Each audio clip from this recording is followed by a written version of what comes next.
रोज़ circuit house में यहाँ बैठ कर के उनकी समस्याओं को सुना जाता है और संबंधित विभाग के अधिकारियों को उनके समाधान के निर्देश दिए जाते हैं। अलग अलग प्रकार की समस्याएं, किसी की बिजली की, पानी की, इस प्रकार की समस्याएं लोगों की आती हैं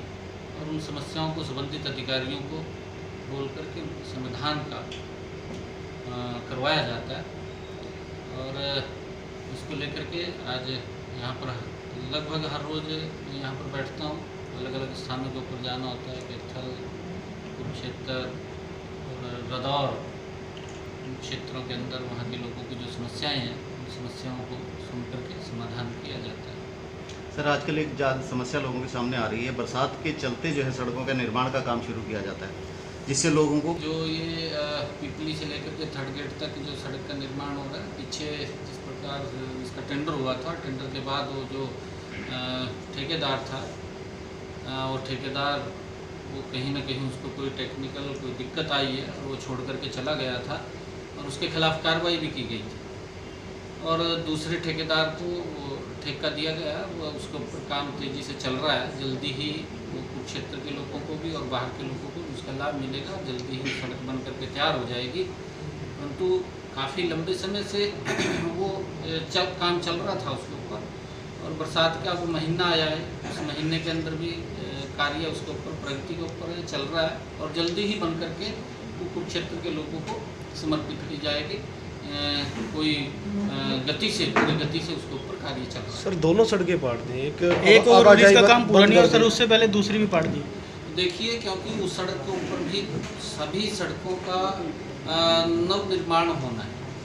और उन सड़कों के लिए इसके ऊपर भी काम चल रहा है। लगभग काफ़ी सड़क ये भी तैयार हो गई है। इसके ऊपर कारपेट होनी है, कारपेट होने के बाद कारपेट भी काफ़ी सड़कें हुई है और उसके बाद क्योंकि दूसरी सड़क है उसको भी कारपेट करना है, उसका भी नवीनीकरण होगा। तो उन सड़कों का जल्दी ही निर्माण हो जाएगा। परंतु जो सड़क उधर की पार्टी है अधिकारियों से बातचीत करके, क्योंकि एक तरफ की पहले पूरी हो जाए या वो अलग अलग ठेकेदारों की है, क्योंकि समस्या क्या है उसके अंदर, क्या टेक्निकल प्रॉब्लम है वो मेरे ध्यान में नहीं है। अगर तो एक ही ठेकेदार के पास सड़क है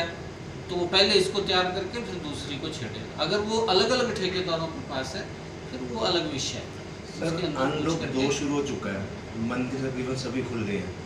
और पीछे भी ये इस कोरोना जैसे वैश्विक संकट के अंदर लोगों ने जो स्वयं जागरूकता लोगों के अंदर आई है उसके कारण लोग बाहर ज़्यादा आवागमन नहीं अभी फ़िलहाल भी कर रहे हैं और उसके कारण पूरे भारत देश में नहीं पूरे विश्व के अंदर इस प्रकार का संकट वो आया है और धीरे धीरे ये अनलॉक 2 की जो चला है, अनलॉक 1, अनलॉक 2, धीरे धीरे स्थिति सामान्य होंगी। परंतु इस कोरोना जैसे संकट के अंदर जो आदरणीय प्रधानमंत्री जी ने भी कहा है, नरेंद्र मोदी जी ने देश के लोगों से इस बारे में जागरूक किया, उनको आह्वान किया है और ये बात कही है कि इस कोरोना जैसी वैश्विक महामारी से हमें अपने आप को भी बचाना है, हमने परिवार को भी बचाना है और हमने समाज को, देश को भी बचाना है। और उसको लेकर के हम जो जागरूकता लोगों में आई है, धीरे धीरे करके अनलॉक की तरफ लोग अपने कामों की तरफ भी जा रहे हैं, परंतु उसके अंदर अपने आप को भी हमने सुरक्षित रखना है। और ये अपील मैं भी करना चाहूँगा, क्योंकि इस प्रकार से अनलॉक 2 की ये प्रक्रिया शुरू हुई है और उसके अंदर लगातार जिस प्रकार से संक्रमित व्यक्ति ज़्यादा संख्या के अंदर सामने आ रहे हैं, उसके लिए हम सब ने बचाव करना चाहिए। जो प्रधानमंत्री जी ने मूल मंत्र दिया है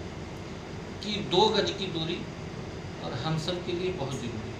उस मूल मंत्र को हम अपना करके रखें ताकि इस कोरोना जैसे कुचक्कर को हम तोड़ सकें और इससे बच सकें। तो आपने बात की है, क्योंकि संबंधित अधिकारियों से वो बातचीत करके पूछ करके भी किस कारण से जब सभी मंदिरों को समय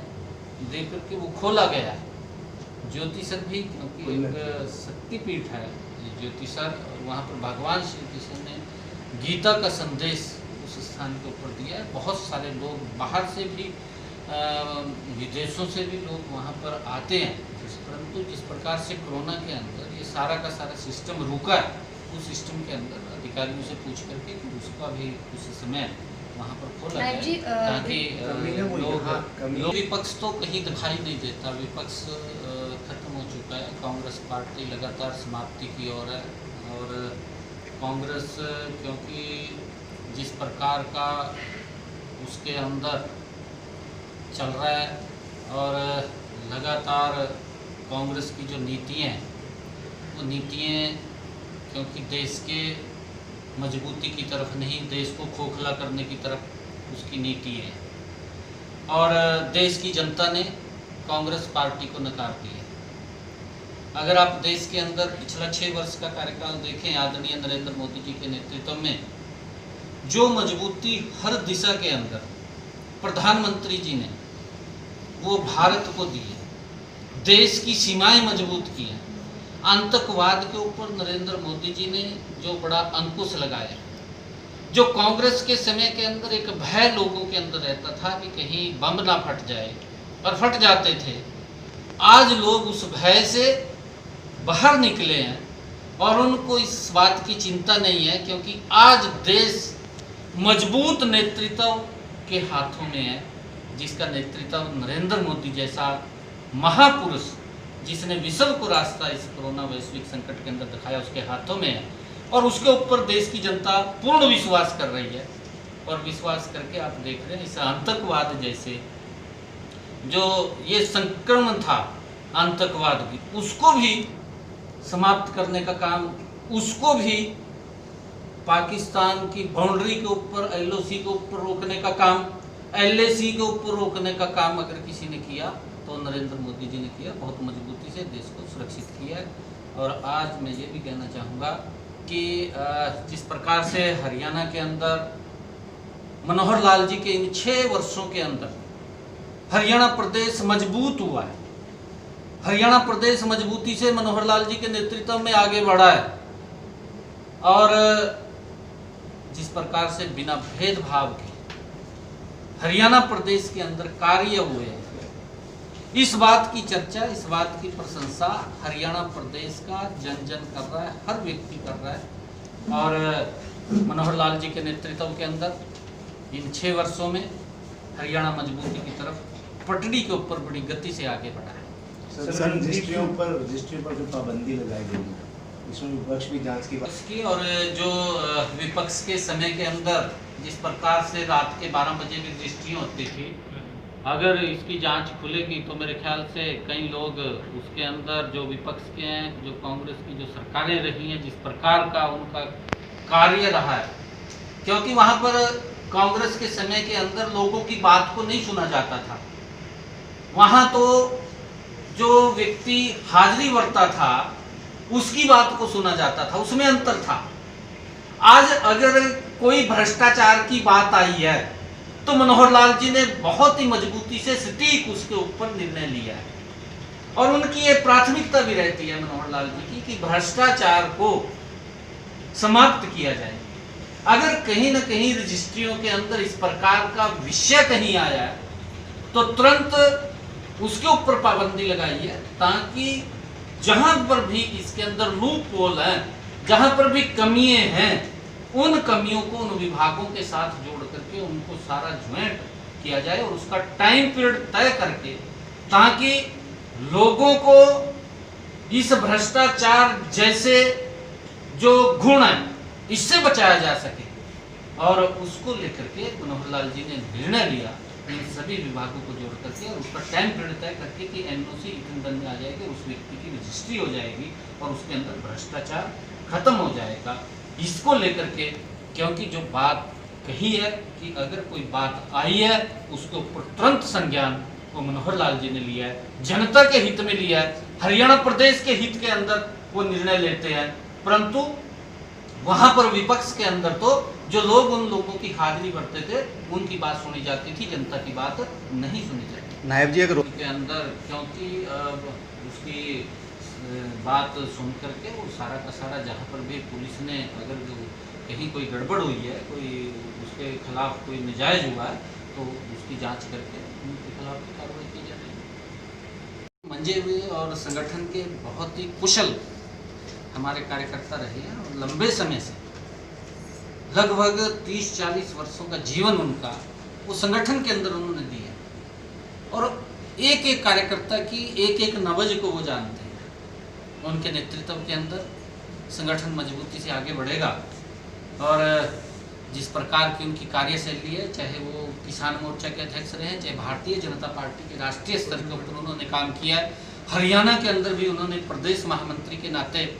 काम किया है। उनकी जो कार्यशैली है वो कार्यशैली बहुत गजब की कार्यशैली है और उसके अंदर सभी कार्यकर्ताओं को साथ लेकर के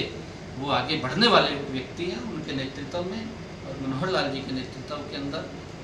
धनखड़ जी के नेतृत्व में संगठन मजबूती की तरफ बढ़ेगा। मनोहर लाल जी के नेतृत्व में ये प्रदेश, हरियाणा प्रदेश मजबूती से आगे बढ़ रहा है। तो संगठन मंत्री बने आदरणीय धनखड़ जी, वो सब अपनी टीम को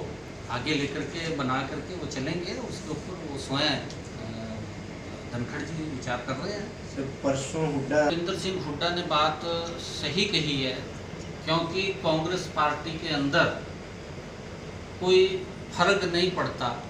वहाँ पर एक ही परिवार है,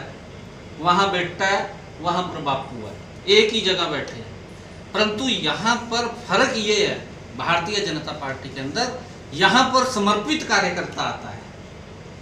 ये नहीं देखा जाता कि वो कहाँ से आ रहा है। जो समर्पित कार्यकर्ता है, संगठन पार्टी भारतीय जनता पार्टी एक ऐसा ये संगठन है कि जो कार्यकर्ताओं की चिंता करके जो कार्य करता है उसको आगे बढ़ाती है। वो ये नहीं देखती कि वो कहाँ से आया है। और ये देखने का काम ये विपक्ष के अंदर रहा है, क्योंकि आज आप देख रहे हैं एक ही अध्यक्ष या तो राहुल गांधी बनता है या फिर सोनिया गांधी बनती है। इससे बाहर की सोच नहीं है कहीं पर भी। अगर सोच नहीं है इस प्रकार की तो उसमें और भारतीय जनता पार्टी के संगठन के अंदर बिल्कुल फर्क है। और ये मैं हुड्डा साहब को भी कहना चाहूँगा कि जिस प्रकार से आप लोग या आपका परिवार और कोई है ही नहीं है, वही है, उसी की तरफ है। आप देख भी रहे सोनीपत के अंदर स्वयं अपने आप चुनाव लड़ा, रोहतक के अंदर बेटा चुनाव लड़ा, आपके सामने है, देखने